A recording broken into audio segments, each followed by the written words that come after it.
Sudanese citizens, it is with a deep sense of trepidation that I find myself today from the perspective of both a political and moral responsibility addressing you. We have all been watching with a sense of horror and apprehension how our beloved South Sudan continues to inexorably descend into the pit of despair and oblivion.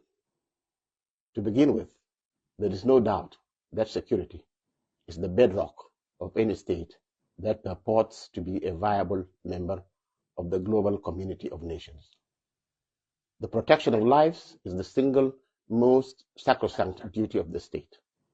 This is simply because personal safety is the only need that citizens, even in a neglected state such as the Republic of South Sudan, cannot provide by themselves. Of course, once citizens are left to fend for themselves in terms of protecting their lives and property, the state becomes anarchic and unviable. Since its formal independence as a sovereign state in July 2011, South Sudan has continued to grapple with multiple crises that it has not only totally failed to at least ameliorate, but only allowed to fester and worsen. The insecurity manifests itself in different forms. The Juba regime has lost the necessary political legitimacy that should underpin it, and this reality, coupled with incompetence and the determination to run both the SPLM and the government in a purely dictatorial fashion, have triggered political violence and insecurity. The government has dismally failed in discharging its duty to provide security. Consequently, both inter- and intra-communal violence, not to mention political violence, continue to needlessly claim many precious lives. Instead of addressing the serious security concerns facing the country by, among other things, starting with the adoption of mitigation measures, such as the effective disarmament of the civil population, the Juba regime remains content with half-hearted disarmament efforts that are notably starved of the necessary resources to render them productive. In fact, past attempts to disarm the civil population have foundered, primarily because the military units tasked with the disarmament exercise have not been well equipped with the armaments and other logistics needed for a successful disarmament mission. It is sad to note that many SSPDF soldiers have lost their lives in such ill-conceived disarmament campaigns because more often than not, they find themselves outnumbered and outgunned by the very armed civilians they have been sent to disarm. Current practice is that once the regime finishes with helping itself to whatever public resources it gets its hands on, it will usually employ whatever is left over, not for the protection of the people and territory of South Sudan, but rather for ensuring its own survival. The disregard for preservation of human life by the regime is so callous that the president himself has been on record on several occasions in the past saying that he was so sick and tired of the internecine killings among the population that he would not mind allowing people to butcher themselves, intervening only if and when the defeated party fled to him for protection. This means that even on an issue so critical as security, the regime's policy is reactive rather than proactive.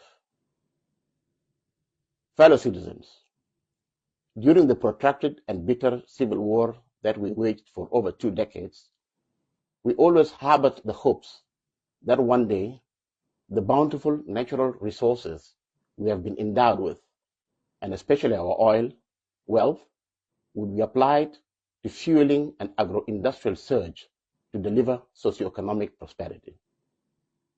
Unfortunately, none of that has come to pass. On the contrary, the tiny political elite that surrounds the president have diverted the proceeds of oil sales to their private personal accounts. This is being done through the allocation of highly inflated infrastructure development contracts especially road construction contracts, in exchange for crude oil cargoes. This results in huge financial resources being siphoned off and the economy deprived of the critical funds required to provide basic social services such as health and education. This has meant that we can neither develop human capital nor utilize the country's vast agricultural potential to diversify the economy away from excessive reliance on oil. And because South Sudan is not providing basic services, the task of treating our sick and educating our children has fallen to the benevolence of the international humanitarian community. This fact, coupled with the state's failure to diversify the economy of a potentially wealthy state, has plunged us into chronic self-inflicted poverty and misery. The economic situation is further compounded by the inability of government to consistently pay public sector wages. Without the infusion of cash into the economy, through, among others, salary payments, there is feeble demand. And without demand, the economy falters and widespread poverty becomes inescapable. And because our plight is our own making, we have not attracted much in the way of international sympathy. Instead, the international community is gradually starting to turn its back on South Sudan. They are dismayed by the fact that South Sudan continues to avoid funding legitimate obligations that are perfectly within its financial capability, preferring instead to shift that burden onto the shoulders of the international community. Our resources may still be modest, but to think that we can just steal and squander them, hoping that others would step in to compensate for the losses and foot the entire bill for running the state, is scandalous, to say the least. Who would have thought that a country with so much oil wealth relative to its population, not to mention its agricultural promise, livestock wealth, mineral and tourism potential, would be languishing in abject poverty and teetering on the brink of implosion?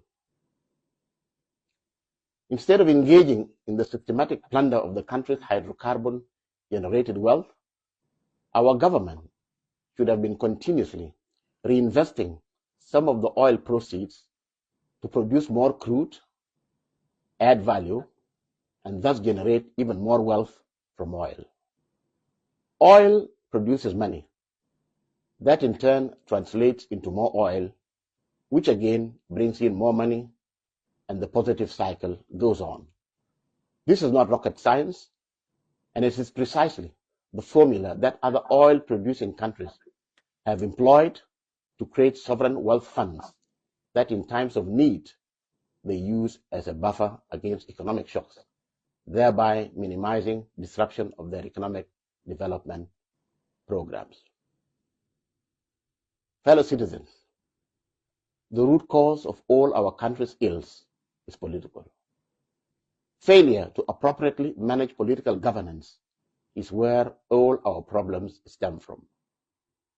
The right to govern should always be founded on the popular will of the citizenry as manifested in free and fair periodic elections. On account of the fact that no elections have been conducted since South Sudan became a sovereign independent state in July 2011, the current regime has no claim to legitimacy.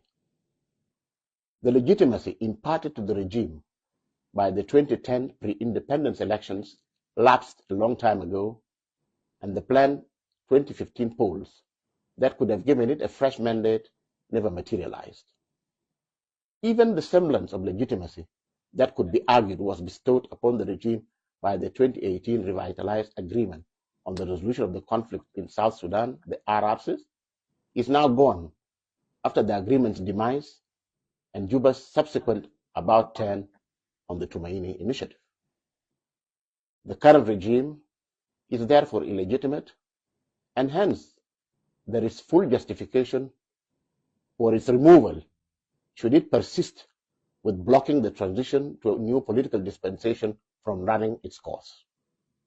All attempts to have free and fair elections that would confer legitimacy on its winners have been frustrated by the repeated extensions of the transitional period ushered in by the RRCs.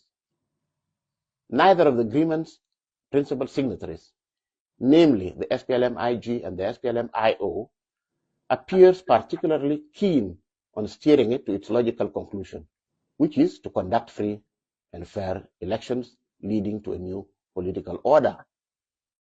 Meanwhile, the leadership of the SPLM IG is determined to avoid implementing the RRCs in full because it dreads the prospect of losing power if elections were to be held. The SPLM IO, for its part, and for reasons only best known to them, have unwittingly played into the hands of the SPLM IG by insisting on the implementation of the security arrangements in a fashion that defeats the very purpose of forming a single unified national army, a key pillar of the agreement. The forces that the SPLM-IO has made available for integration into the national unified force envisaged by the RRCs have a disproportionately large number of high-ranking officers compared to the overall size of the force itself. This directly violates the universal principle and practice that the number of commissioned officers that command troops in any military formation should correspond to the size of the military formation itself. So, meanwhile, the SPLM IG has no intention whatsoever of implementing the RRCs, despite the frequent utterances of reassurance to the contrary by its spokespersons. The SPLM-IO itself has effectively blocked the implementation of the security arrangements component of the RRCs, thereby also contributing to undermining its implementation. The implementation of the provisions of the RRCs is the pathway to elections, and so non-implementation simply means a rejection, either deliberately or unintentionally, of the elections. It is now abundantly clear that the sole reason the Juba regime continues to repeatedly extend the transitional period is to avoid elections at any cost. All other reasons being given for the delays in steering the transition period and bringing it to a close amount to nothing more than mere pretext to avoid its culmination point, namely the elections. However, the imperative of holding free and fair elections in South Sudan sooner rather than later is an existential matter. For the state to ultimately survive, it cannot avoid a peaceful transfer of power through fair and free democratic elections. There are only two avenues to political power: the peaceful route through the will of the electorate as expressed through free, fair and credible polls, or the violent route via attempts to remove and replace the government by force. And the latter path can only be a last resort in the event that the government itself seeks to retain power through brute force. The regime should know by now that recourse to violence in the pursuit of power can only be averted by fully opening up civil and political space that affords all citizens the right to freely express their views, politically organize within the boundaries of what the Constitution and the law permit, and exercise their fundamental political right to vie without undue obstacles for any leadership positions in the land that they seek. Fellow citizens, the failure of political governance that I've already alluded to is the consequence of the lack of a guiding vision. This does not in any way imply that the SPLM as the ruling party has no vision. Far from it, the movement has always, and from its inception, had a vision. With the demise of the SPLM's founding leader, Dr. John Garang de Mabur, that vision was simply discarded. Shortly before Dr. Garang's passing, he and his successor at the helm of the SPLM, our current president, became embroiled in acrimonious disagreements that threatened to scuttle the Naivasha peace process, which thankfully eventually led to the 2005 Comprehensive Peace Agreement with Khartoum. The tragedy is that our president did not distinguish between his predecessor as an individual that he intensely came to dislike over the years and the vision that belongs to all of us, himself included. And so he tossed out the proverbial baby with the bathwater without even replacing that baby with anything tangible. As a result, our movement, the SPLM, and by extension the South Sudanese state that the SPLM runs, at least theoretically, continues to drift rudderless without any direction. One of the clearest attestations to the emergence of a leadership vacuum following the death of Dr. John Garang the Mabior comes in the form of South Sudan's failure to craft appropriate policies to govern the oil sector, which is the lifeblood of its economy.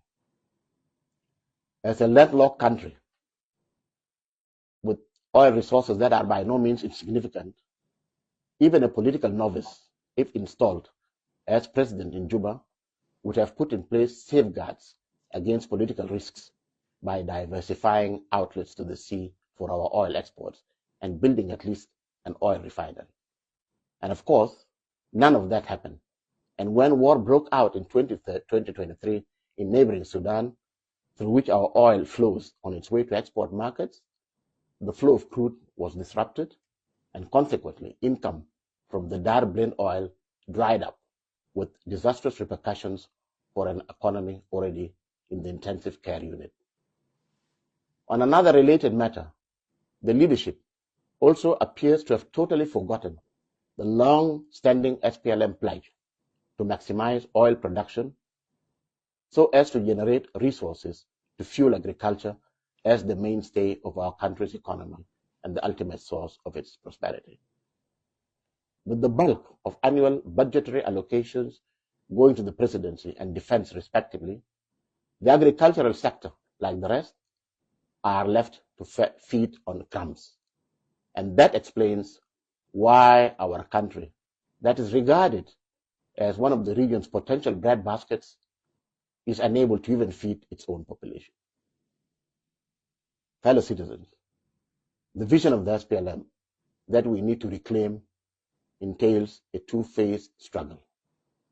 Phase one is the liberation phase, and that, thanks to the massive sacrifices of our people over the years, was achieved by the proclamation of our independent state in 2011. The second and final phase of our struggle involves addressing the twin tasks of state building and national formation. State building to transform our fledgling country into a modern, economically prosperous, and socially harmonious entity. And national formation to fuse the different socio-cultural strands of our ethnically diverse society into a single South Sudanese identity and commonality.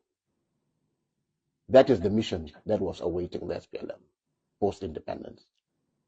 Unfortunately, the SPLM found itself being systematically dismantled, ironically, by some of its own founders. Its vision and programs have been jettisoned, leaving it with no political compass. The chairperson of the SPLM has arbitrarily and single-handedly dismantled the leadership hierarchy of the movement in flagrant contravention of the Constitution, rules, and procedures. Its historical leaders have been humiliated and unceremoniously dumped out of the party leadership. Lifelong SPLM cadres have been facing political persecution to the extent that many of them have been replaced by people who even at one point were sworn enemies of the SPLM.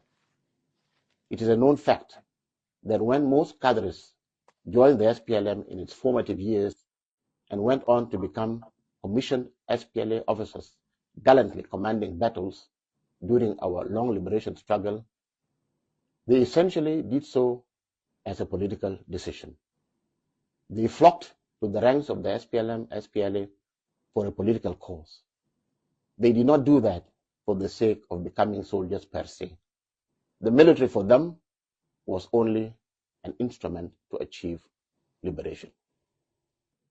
Therefore, it was expected that once they ended their service in the South Sudan People's Defense Force, the SSPDF, and retired, they would be given the opportunity as a matter of priority to continue formally serving as SPLM cadres in SPLM structures such as the General Secretariat and other organs. Other retirees who have acquired appropriate qualifications over the years could have been used to staff our foreign service and other government agencies in line with their qualifications and skills. Unfortunately, these cadres have been brushed aside and left to fend for themselves. This is how their sacrifices have been rewarded. And because these cadres are not in power, there is no one left to uphold the SPLM vision and implement it. No wonder then that South Sudan embraced statehood in 2011 without a clear governance roadmap, and hence the failure. Fellow citizens, our government continues to behave and act in a manner which suggests that it is totally oblivious to the universal principle of the supremacy of the rule of law. All civilized states are governed by this cardinal principle. In South Sudan, the absence of the rule of law has led to violation of fundamental human rights and the arbitrary deprivation of citizens of their lives and liberties. Decisions restructuring the SPLM, as well as resolutions effecting appointments and dismissals in its leadership structures, are made in flagrant violation of its own constitution, rules, and procedures. At the level of the government, the president just takes decisions on a whim, ignoring altogether the provisions of the RCs and the Constitution, which expressly render such decisions illegal. This situation is simply untenable, and it only exacerbates the government's crisis of legitimacy. Since, as stated earlier, the regime's mandate technically lapsed in 2015, the promise of elections embedded in the 2018 RRCs is what imparts it with the veneer of legitimacy. However, since the RRCs has now been practically ripped apart and the Tumaini process abandoned, the only course of action is to go back to the drawing board and use the spirit of the RRCs and Tumaini to craft new arrangements to save the country. All the provisions of the RRCs are undoubtedly essential and in an ideal world ought to be implemented in full. However, and strictly for the purpose of jump-starting the stalled transition process, only three elements are indispensable at this stage.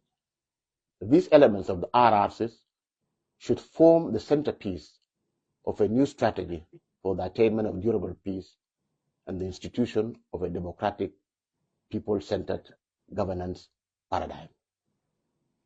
Therefore, the Juba regime should be made to expeditiously implement them. These are: 1. The immediate opening up of civic and political space to permit free speech, freedom of association and assembly, in keeping with the tenets of a democratic multi-party system. For as long as people do not engage in incitement to violence, they should not be detained, intimidated, or harassed for simply expressing legitimate views that criticize the government's performance or just happen to be at variance with the position of the government. 2. Expediting the process of writing a permanent constitution that encapsulates the sovereign will and consensus of the people on how best they would want their country and society to be run. 3.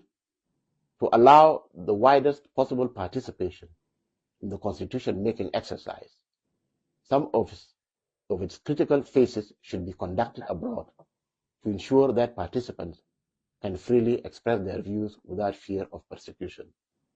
It is my humble suggestion that a neighboring state would be an ideal host for the Constitutional Conference. 4. The conduct of genuinely free and fair elections that fulfill the following benchmarks. A. The provision of a level playing field that permits all aspirants to freely contest elections. B. Allowing candidates to freely campaign for votes by holding rallies and carrying out any other such activities aimed at winning support. And C. Refraining from unduly influencing the outcome of the polls by detaining or arresting opposition candidates. Fellow citizens, in relation to the issue of elections, it must be stated that the prospect of the current regime holding free and fair elections without being pressured into doing so is sheer fantasy. The Juba regime is trapped in a dilemma. It cannot hold free and fair elections for fear, and justifiably so, that it would lose them and forfeit power. On the other hand, it could of course organize and win rigged elections, but then the power so acquired would lack legitimacy. And it goes without saying that an illegitimate government will continue facing armed resistance and peace will remain elusive. The scenario I have just outlined is the simple reason why elections under the current regime will never happen, and why the masses of our people need to mobilize and take action to force the regime into holding genuinely free and fair elections. Time is of the essence. South Sudan is in the grip of total paralysis and sits on a time bomb that is inexorably ticking away to its utter destruction. The only way to defuse this bomb is to supplant the current regime with a government chosen through the free will of the South Sudanese electorate. We must note the fact that the writing of a new constitution, followed by free and fair elections, are the only indispensable prerequisites to avoid state collapse, and should therefore be the only focus of our attention and energies. These two processes must be fast-tracked. Meanwhile, the implementation of other provisions of the RRCs, important as they are, should be deferred for action by the post-election government. In a nutshell, allow me to reiterate the following. The SPLM is comatose, and our state is on the brink of collapse. To rectify the situation, a series of measures are required. First, action must be taken to revive and restore the SPLM to its original trajectory from which it has veered off. Second, steps must be taken to institute democratic rule. Third, the country's economic resources must be appropriately utilized for service delivery. And finally, the supremacy of the rule of law must be upheld and citizens' lives safeguarded.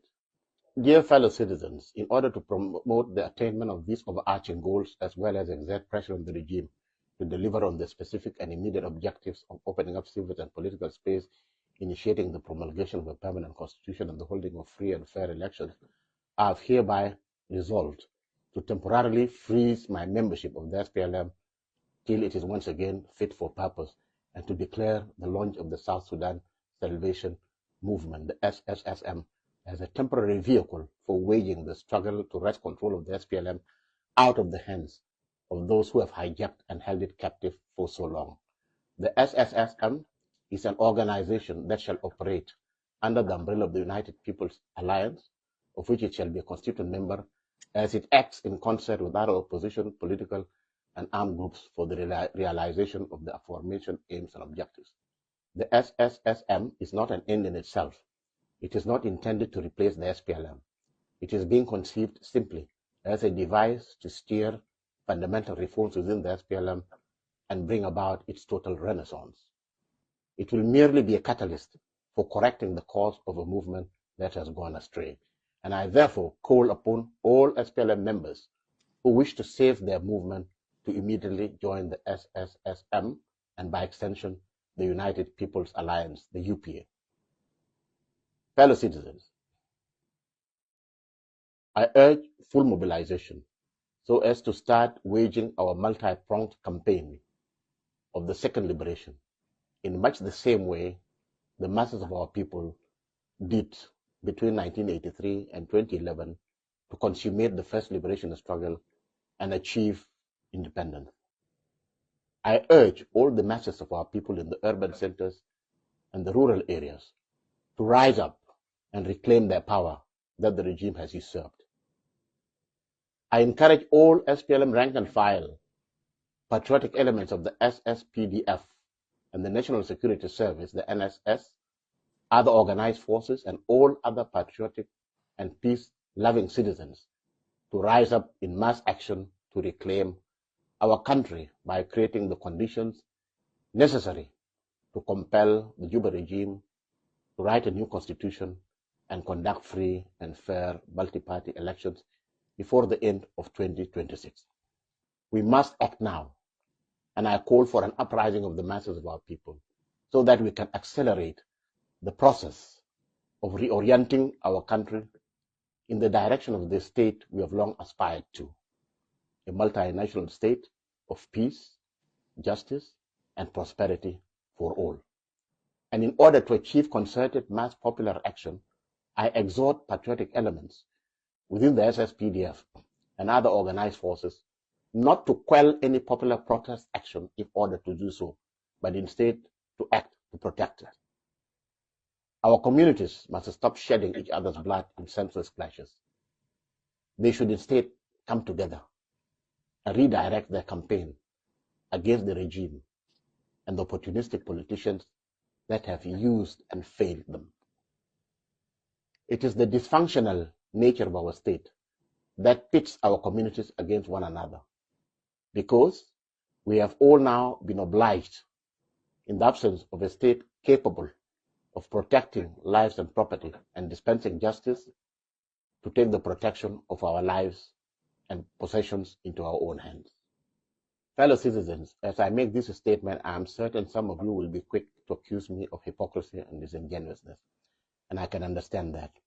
After all, I've been part of the Juba political setup since its inauguration in October 2005, soon after the conclusion of the Comprehensive Peace Agreement, the CPA. So some may find it baffling to hear me making such a stinging critique of the regime.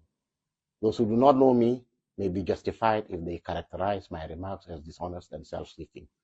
However, anyone who is familiar with my service in the SPLM, starting from the early days of the liberation struggle in the bush and up to date, understands that I have always been consistent in my convictions. When it became clear to me as early as mid-2006 that our movement had started deviating from its course, I resigned my post as Minister of Regional Cooperation in the then government of Southern Sudan and left the country.